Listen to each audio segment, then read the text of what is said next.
Bonjour, nous savons tous que tous les jours ne sont pas faciles, même en tant que croyants. Nous savons que le Seigneur est là, il est fidèle, son amour, sa présence est quelque chose d'extraordinaire. Mais tous les jours ne sont pas faciles et sur le chemin resserré, étroit qui mène à la vie, on peut avoir des embûches et rencontrer des difficultés qui parfois même ont l'air de nous dépasser complètement. Mais nous savons que Dieu est fidèle et qu'il ne permettra pas que nous puissions être tentés au-delà de nos forces et il nous fera rester debout jusqu'à la fin parce qu'il est fidèle. Même si nous sommes infidèles, il demeure fidèle.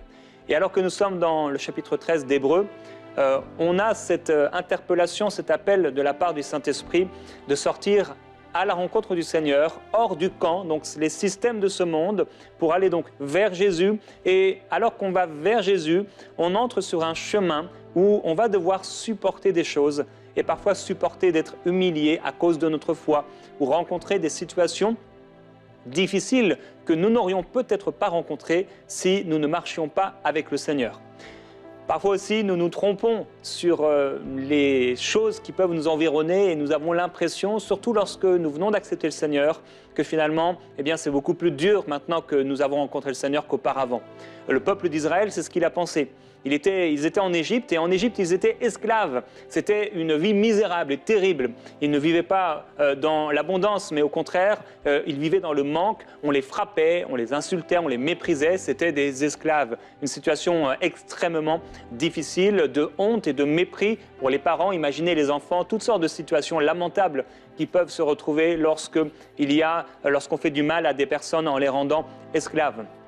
Le Seigneur les délivre d'Égypte, et c'est une image bien sûr de la délivrance du péché, et il les fait passer par un chemin qui n'est pas un chemin facile. Il leur fait faire même des détours pour pouvoir les amener là où ils le souhaitent, parce qu'ils ne veulent pas qu'en prenant peut-être la route qui paraît la plus droite, ils soient découragés, mais il leur fait parfois un détour, et c'est ce qui va se passer lorsqu'ils vont sortir du désert. Dieu va leur faire un détour parce qu'il y a une guerre quelque part, mais eux, ils ne vont pas voir la guerre, ils vont juste voir le détour.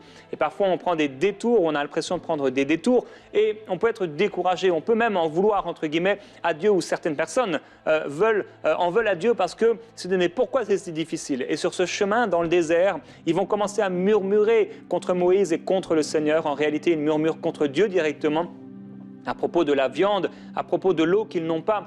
Et ils sont en train de désirer à un moment retourner en Égypte. Et ils disent, mais n'est-ce pas que là-bas nous avions des marmites pleines de viande et nous mangions à satiété? Et en fait, ils ont oublié comment c'était avant, entre guillemets, de rencontrer le Seigneur, avant que Dieu n'intervienne. Frères et sœurs, ne soyons jamais de ceux qui retournent en arrière.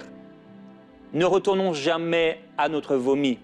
Ne retournons jamais à la boue dont le Seigneur nous a libérés et il nous a lavés.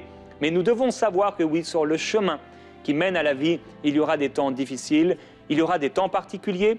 Et nous avons vu hier que nous sommes censés rechercher la cité à venir, le royaume de Dieu. Maintenant, l'auteur nous encourage par le Saint-Esprit dans une troisième pensée que nous retrouvons au verset 15, et c'est le verset de ce jour. Il est écrit « Par Christ ».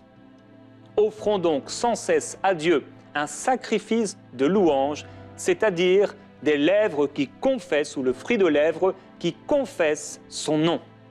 Alors on va un petit peu décortiquer rapidement, passer sur ce passage. Il est écrit donc par Christ. Et en effet, Christ est le seul chemin. J'aimerais dire à quelqu'un qui ne connaît pas encore Jésus, quelle que soit ta religion, que Jésus-Christ est le seul chemin qui mène à Dieu. Par Christ, il dit « offrons » sans cesse à Dieu. Alors, offrons, le verbe ici, offrir, c'est vraiment le verbe qui a été utilisé pour porter sur l'autel, pour apporter ou pour transporter quelque chose. Ça veut dire qu'on va aller auprès du Seigneur sur le seul chemin vers Jésus et on va amener quelque chose avec nous dans la louange. Et il est écrit « offrez sans cesse ». Sans cesse veut dire sans cesse, continuellement, constamment, toujours. À qui? À Dieu. Offrons sans cesse par Jésus à Dieu un sacrifice de louange. Le terme qui est utilisé ici pour Dieu ne parle pas précisément de Dieu le Père ou de Dieu le Fils ou de Dieu le Saint-Esprit. Donc nous allons à Dieu, nous offrons par Christ des louanges, mais même à Dieu le Père ou même à Dieu le Fils, et nous honorons aussi la personne du Saint-Esprit. Et qu'est-ce que nous apportons? Il dit un sacrifice. Alors le mot sacrifice, c'est une victime. Ça venait d'un mot qui veut dire sacrifier, égorger. Parfois, la louange, c'est comme une victime. En tout cas, dans l'Ancien Testament, ils apportaient des victimes, donc des animaux qui étaient là, et c'était comme un sacrifice de louange, d'une bonne odeur à Dieu. Ils apportaient cela à Dieu. Un sacrifice de quoi? Un sacrifice de louange. Alors ici, ce terme ne se trouve qu'une seule fois dans le Nouveau Testament. Ce n'est pas l'habitude, peut-être la louange qu'on retrouve habituellement. Et on va expliquer ce que c'est, ce sacrifice de louange. Cette expression, sacrifice de louange, il est écrit juste après, c'est-à-dire le fruit de lèvres qui confesse son nom. En réalité, qu'est-ce que la louange? La louange, c'est la confession, la déclaration du nom de Jésus-Christ. C'est le fait de confesser, de dire avec nos lèvres que nous croyons en lui et dire tous ses attributs, toute notre reconnaissance à Dieu. Le fruit de lèvres. Alors à un moment dans l'Ancien Testament, on a cette parole et aussi dans le Nouveau Testament, ce peuple m'honore des lèvres, mais son cœur est éloigné de moi. Il faut donc toujours faire attention alors qu'on va offrir une louange à Dieu et on va voir ensemble tout de suite dans un instant 10 choses par rapport à la louange. Il faut faire attention que notre louange ne soit pas seulement une louange des lèvres. Combien de fois certainement on s'est surpris dans la louange, peut-être dans notre église locale, à chanter. On se dit mais est-ce que je suis en train de réaliser ce que je suis en train de chanter? Parce que peut-être les paroles sont projetées quelque part au mur, quelque part et on chante ça et des fois on n'est pas vraiment en train d'adorer le Seigneur. Donc il faut que notre cœur puisse l'adorer. Et donc qui confesse, il est écrit les fruits de lèvres qui confessent. Ça veut dire donc le terme confesser, dire ouvertement, reconnaître publiquement, déclarer ou faire profession. Et finalement, le fruit de lèvres qui confesse quoi? Son nom. Et la première mention de ce mot, nom ici, dans le Nouveau Testament, ça concerne le Seigneur Jésus-Christ lorsqu'il est écrit « Elle enfantera un fils et tu lui donneras le nom de Jésus. » Et c'est lui qui sauvera son peuple de ses péchés. Alors, premièrement, par rapport à la louange, je regardais dernièrement un athlète aux Jeux Olympiques. On a été en retraite spirituelle avec quelques personnes. Et à la fin d'une journée, le soir, un frère a regardé pendant quelques minutes les Jeux Olympiques. Et il y avait un athlète qui avait réussi à faire un exploit, un véritable exploit. Et j'ai vu cet athlète et il était tellement heureux. Et en fait, quand je l'ai vu, il y avait une telle joie qui débordait de lui et que j'ai vu à un moment, il voulait louer Dieu. Mais il ne savait pas comment faire. Et il ne savait pas qu'en fait, ce qu'il voulait remercier, ce n'était pas la vie, ce n'était pas ses fans, ce n'était pas ses muscles, ce n'était pas son entraîneur, mais en fait, c'était Jésus. Et j'ai comme ressenti, mais en fait, ce qu'il veut faire, c'est remercier Jésus. Et comme il ne le connaissait pas, il ne savait pas comment le remercier. La première chose que j'aimerais vous dire par rapport à la louange, c'est qu'à partir du moment où un homme naît de nouveau, il y a quelque chose en lui qui le pousse à louer Dieu. Auparavant, peut-être il avait eu quelques désirs, mais il ne connaissait pas Jésus. Mais à partir du moment où quelqu'un naît de nouveau, le Saint-Esprit à l'intérieur de lui le pousse à adorer Dieu. Ce n'est pas étonnant parce que l'apôtre Paul dit à 2 reprises que parce que nous sommes fils, Dieu a envoyé dans nos cœurs l'esprit de son Fils, l'esprit d'adoption, qui crie « Abba, Père ». Abba veut dire « papa ». C'est vraiment le terme d'affection « papa, mon père », le fils vers un enfant. Et donc, l'apôtre Paul, il dit que voilà, il y a un esprit qui a été mis en nous, c'est le Saint-Esprit, nous le savons. Et l'apôtre Paul dit une fois que c'est cet esprit qui crie « Abba », et une autre fois, il dit que c'est nous qui crions « Abba ». Parce qu'en fait, à partir du moment où le Saint-Esprit vient en nous, c'est la deuxième chose que je voudrais partager, à ce moment-là, c'est une harmonie si merveilleuse avec le Saint-Esprit que lorsque nous nous laissons pousser par le Saint-Esprit, nous ne savons plus si c'est le Saint-Esprit qui est en train de louer Dieu, le Père, ou le Fils, ou si c'est nous qui sommes en train de le faire. Troisièmement, en louant Dieu, nous sommes à la fois ceux qui offrent, parce que vous avez rappelé, ils apportaient une victime à Dieu, quand nous apportons des louanges au Seigneur, nous sommes à la fois ceux qui offrent, mais également ceux qui reçoivent. Et nous vivons cette expérience de l'arroseur arrosé. Nous sommes en train d'arroser Dieu par nos louanges, mais nous sommes aussi au bénéfice de la présence de Dieu, puisque Dieu descend au milieu des louanges de son peuple. Et nous savons que la louange fait du bien, et même de manière physique, cela est reconnu que la louange fait du bien à l'âme et au corps. Alors, au sein de la louange, tout peut arriver. Tout miracle peut arriver. Et les choses les plus extraordinaires peuvent se passer dans la louange. Vous savez, les mauvais esprits sont présents. Et il y a certains chrétiens qui sont oppressés par des mauvais esprits, parfois même des mauvais esprits qui s'attachent à leur âme. Et ces croyants, alors qu'ils sont dans des temps de louange et d'adoration très particuliers, en fait, au bout d'un moment, plus ils vont profondément dans la présence de Dieu et les esprits sont obligés de quitter. Personne n'a besoin de prier pour eux. Mais quand tu vas profondément dans l'adoration, quand tu vas profondément dans la louange, il se passe quelque chose. Le Saint-Esprit descend. Et là où le Saint-Esprit descend, les démons ne peuvent cohabiter avec le Saint-Esprit. Ils ne peuvent demeurer dans la présence de Dieu. Les hommes même, si nous voyons Dieu face à face, nous allons mourir en un instant. Et croyez-moi, le diable ne peut pas se présenter devant le Seigneur comme ça, comme on a pu le penser. Entre autres à cause de l'histoire de Job. Non, quelque chose d'impur ne peut pas s'approcher de Dieu. Il est tellement saint, il est tellement pur. Et alors que tu loues Dieu et que tu glorifies le Seigneur, tu es en train d'arroser Dieu, mais il t'arrose également et tu peux vivre des délivrances, tu peux vivre la gloire de Dieu, tu peux vivre des expériences extraordinaires. Et dans la louange, ton vêtement de deuil est transformé en vêtement de louange. Dans la louange, tu peux être délivré de l'oppression. Dans la louange, tu peux être délivré de la dépression. Dans la louange, tu peux recevoir une guérison physique, une guérison émotionnelle. Dans la louange, tout peut se passer. Nous sommes faits, frères et sœurs, pour louer Dieu. Donc, troisièmement, nous sommes de ceux qui offrent Dieu, mais également de ceux qui reçoivent.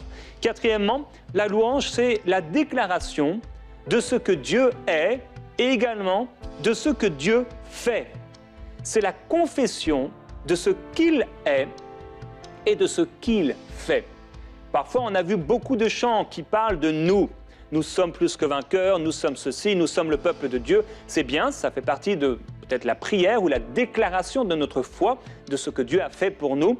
Mais la louange, et particulièrement l'adoration, nos yeux sont tournés vers lui, vers Jésus. Il n'est plus question de nous, ou même de ce que Dieu produit en nous, ou de ce que Dieu nous donne, ou de ce que Dieu pourvoit, etc., etc.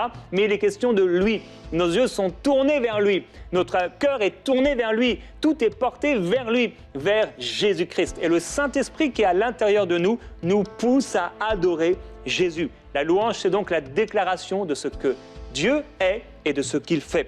Cinquièmement, il n'y a pas besoin de savoir chanter pour louer Dieu. C'est peut-être une bonne nouvelle pour vous si vous ne savez pas chanter.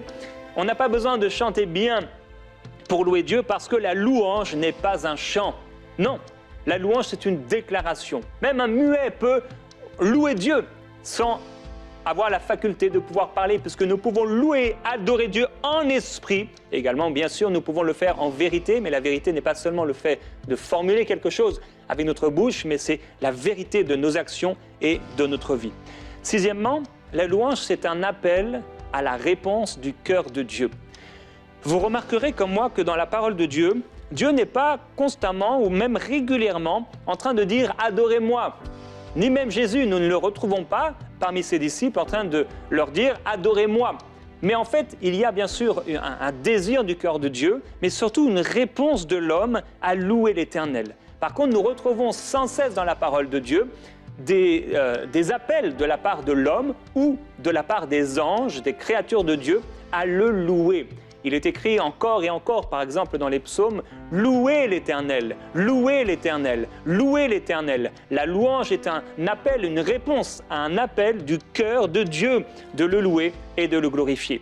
Dans les 10 commandements, on retrouve cette mention d'adorer Dieu. En réalité, le terme est plus précis, c'est en fait la crainte de Dieu. Cette crainte va s'exprimer par un profond respect qui est quelque part une louange à Dieu. Dieu nous demande d'avoir un profond respect pour lui et nous répondons par l'adoration. Dans Hébreux, il est écrit que lorsque Christ a été introduit dans le monde, lorsqu'il introduit de nouveau le premier-né dans le monde, il est écrit que tous les anges de Dieu l'adorent. L'adoration est faite pour toutes les créatures de Dieu. Dans Apocalypse chapitre 14, il est écrit qu'un ange qui volait dans le ciel avec un évangile éternel s'est adressé à toutes les tribus de la terre, à tous les peuples de la terre, et il le fera, il dira d'une voix forte, « Craignez Dieu », donc c'est le terme de crainte dont on a parlé juste avant, « et donnez-lui gloire ». Car l'heure de son jugement est venue, et adorez celui qui a fait le ciel, la terre, la mer et les sources d'eau. À un moment, frères et sœurs, nous le savons, un ange qui a un évangile éternel viendra et il criera sur toute la terre d'adorer le Seigneur Jésus-Christ, d'adorer Dieu, donc de se soumettre à lui. Et dans Apocalypse chapitre 7, il y a là une grande foule, et donc c'est vraiment la fin des temps, la foule rassemblée, et que personne ne pouvait compter, de toute nation, de tout peuple, de toute langue. Et alors qu'elle est là, revêtue devant l'agneau de robes blanches, il est écrit que, alors qu'ils ont des palmes dans leurs mains, ils criaient, frères et sœurs, ils criaient. Combien de fois on a crié dans la louange et l'adoration? Peu peut-être. Souvent, nos louanges et nos adorations dans nos églises sont peut-être assez calmes, mais là, en tout cas, à ce moment-là, frères et sœurs, on va crier. Ils criaient d'une voix forte en disant « Le salut est à notre Dieu qui est assis sur le trône et à l'agneau. » Et tous les anges se tenaient autour du trône et des vieillards et des 4 êtres vivants, et ils se prosternèrent sur leur face devant leur Dieu, et ils adorèrent Dieu. Devant le trône, ils l'adorèrent en disant « Amen, la louange, la gloire, la sagesse, l'action de grâce, l'honneur, la puissance et la force soient à notre Dieu au siècle des siècles. Amen. » Voilà l'adoration, les yeux fixés vers le Seigneur. Septièmement, nous pouvons louer Dieu n'importe quand. Vous pouvez vous réveiller en pleine nuit et vous mettre à louer Dieu. Vous pouvez être dans votre voiture et louer Dieu. Vous pouvez être peut-être à l'usine où vous travaillez et louer Dieu. Pas besoin toujours de crier, mais simplement vous pouvez même murmurer « Seigneur, je te glorifie. Jésus-Christ, je t'adore. » Peut-être que vous êtes là en train vous êtes une hôtesse de caisse ou un hôte de caisse, je ne sais pas comment ça se dit, et vous êtes là simplement en train de passer et là vous pouvez simplement, voilà, en train, Seigneur, je te glorifie, je te glorifie. Quel que soit ce que vous faites, vous pouvez louer Dieu n'importe quand. On peut le louer en voiture, sous la douche, on peut louer Dieu en tout temps. Huitièmement, nous pouvons louer Dieu pour tout ce qu'il fait de bon. On peut louer Dieu non seulement pour la nourriture et pour le vêtement. On a l'habitude en tant que croyant de prier avant de manger, et c'est une bonne chose, faites-le, parce qu'il est bon de reconnaître Dieu en toutes choses, mais on n'est pas seulement appelé à louer le Seigneur pour la nourriture qu'il nous donne, mais louer et le remercier pour tout ce qu'il fait dans nos vies. Et donc, on peut le remercier, le glorifier de ce qu'il nous a sauvés. On peut le remercier de sa bonté. On peut le louer pour notre vie, pour la vie, le mouvement et l'être. On peut le remercier pour tant de choses, pour le mariage et pour tous ses bienfaits. On peut le remercier pour toutes sortes de choses qu'il fait dans nos vies. Neuvièmement, je l'ai dit, la louange commence dans le cœur. C'est vraiment une attitude de cœur. Le Seigneur Jésus-Christ a dit « l'heure arrive » et en fait elle est arrivée, où les vrais adorateurs, ça veut dire qu'il y en a de faux, adoreront le Père en esprit et en vérité. Et c'est de tels adorateurs que le Père recherche. Ça veut dire que nous sommes appelés à chercher le royaume de Dieu, mais lui, le Père, recherche de son côté également des adorateurs. Tu peux adorer Dieu et Dieu aime cela. Dieu agrée cela. Je ne sais pas si tu aimes faire plaisir à Dieu, moi oui. J'aime penser que je puisse être agréable à Dieu.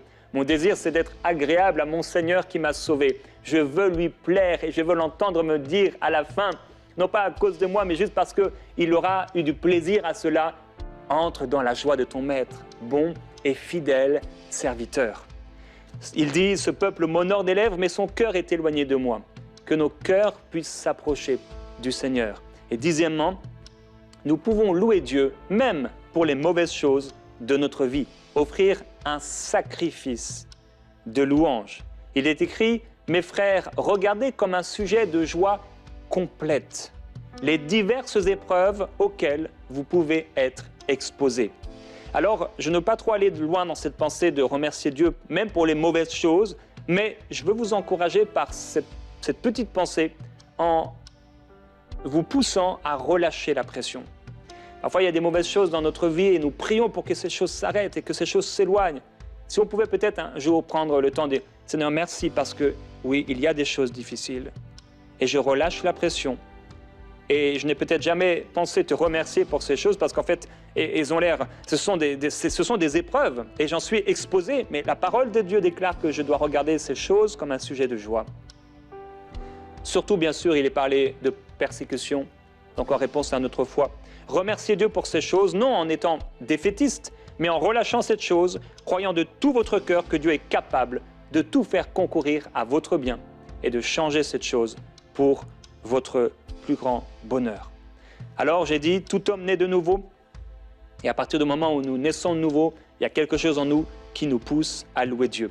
Il a mis en nous son esprit, et son esprit en nous, nous sommes tellement en communion avec lui que nous ne savons plus parfois si c'est lui qui adore le Seigneur Jésus-Christ et le Père, ou si c'est nous qui le faisons. Nous sommes à la fois de ceux qui offrent, mais également de ceux qui reçoivent, et nous sommes arrosés dans la louange. La louange, c'est la déclaration de ce que Dieu est et de ce que Dieu fait. J'ai dit qu'il n'y a pas besoin de savoir chanter pour louer Dieu, parce que la louange n'est pas un chant, mais l'expression de notre cœur. La louange, c'est également un appel à la réponse du cœur de Dieu. Nous pouvons louer Dieu n'importe quand. On peut louer Dieu pour ce qui est bon, mais même également pour ce qui n'est pas bon, en sachant qu'il est fidèle et qu'il a le contrôle sur toute chose. Et la louange commence dans le cœur. Alors aujourd'hui, j'aimerais t'encourager à pouvoir le remercier, à pouvoir le glorifier, te mettre dans une attitude d'adoration. Même si la journée a été difficile, même si les dernières semaines ont été dures, ou ces derniers mois, même peut-être ces dernières années, il faudrait que tu puisses remercier le Seigneur Jésus et qu'on puisse ensemble porter nos yeux vers lui. Il est tellement merveilleux, il mérite la gloire, il mérite l'adoration, il mérite notre cœur. Et si tu le peux, là où tu es, je t'encourage à fermer tes yeux et à te concentrer sur lui. Concentre-toi sur le Seigneur Jésus-Christ. Il est si bon. Il est saint. Commence à lui dire merci. Commence à lui dire merci pour tout ce qui est bon, tout ce qu'il a fait pour toi, tout ce qu'il est pour toi. Dis-lui merci. Je vais te laisser un moment juste à l'adorer et le remercier. Merci, Saint-Esprit.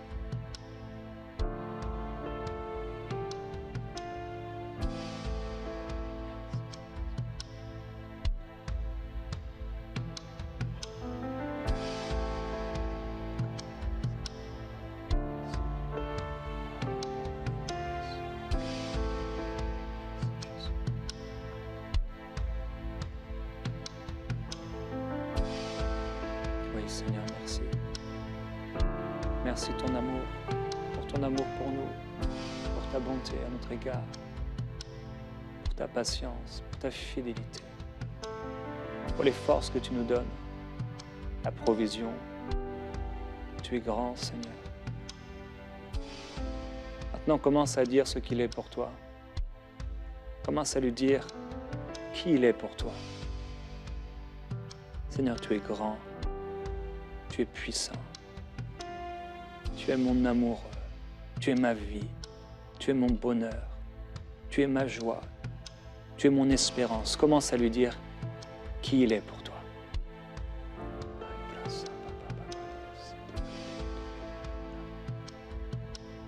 Merci Seigneur Jésus, merci Seigneur Jésus.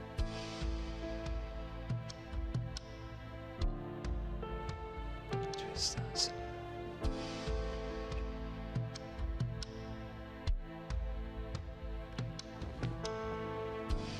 Merci Seigneur. Tu es formidable, extraordinaire. Tu es merveilleux Jésus. Nous t'aimons Seigneur. Nous t'aimons Seigneur. Tu Tu es saint, Seigneur.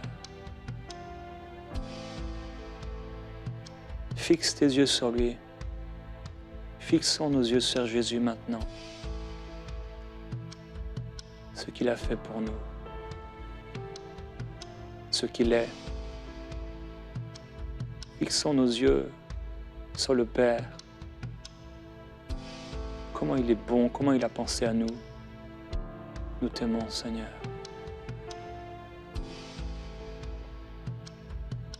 Oui, tu es saint. Tu es grand, Seigneur. Nous t'adorons, Jésus-Christ. Tu es tellement bon, Seigneur. Tu es saint, Seigneur. Oui, disons-le. Tu es saint. Seigneur, merci. Jésus. Reçois la gloire. Adore-le et contemple-le. Admire-le. Il est magnifique. Il est glorieux. Il est saint. Il est tout-puissant. Il est le roi de gloire. Il est le prince de paix. Il est le Dieu tout-puissant. Merveilleux est son nom. Glorieux est son nom. Il est revêtu d'un manteau de justice. Son trône est bâti sur la justice et l'équité. Son nom est la parole de Dieu. L'épée de la parole de Dieu est dans sa bouche. Extraordinaire Jésus-Christ. Oui, tu es saint. Tu es saint, Seigneur. Nous t'adorons, Jésus-Christ. Tu es saint.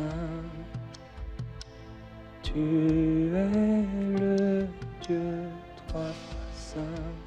Dis-lui, tu es saint, Seigneur. Tu es saint.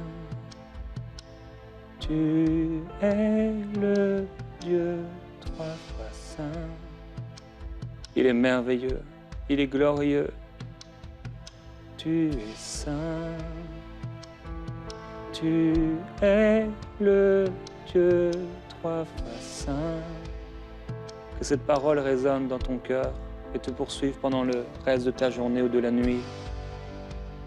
Le Dieu saint, le Dieu trois fois saint, le Dieu de gloire, le Dieu de sainteté, le Dieu de justice, le Dieu d'amour, le Dieu de toute bonté, extraordinaire, merveilleux, de toute gloire, Jésus. Nous t'aimons, Seigneur. Nous t'adorons, Seigneur. Tu es tellement grand, extraordinaire. Reçois la gloire, la louange et l'adoration, Jésus. Nous célébrons ton nom. Nous te glorifions, Seigneur. Nous t'aimons. Merci, Jésus-Christ. Merci pour ton amour. Merci parce que tu relèves celui qui est fatigué. Tu fortifies, Seigneur, et tu consoles les affligés. Merci parce que tu pourvois aux besoins de ton peuple. Tu nourris ton peuple, Seigneur, et tu lui fais du bien. Tu es merveilleux, Jésus. Oui, à toi soit la louange, la gloire, l'honneur, la force, la richesse, la sagesse, la puissance, au siècle des siècles.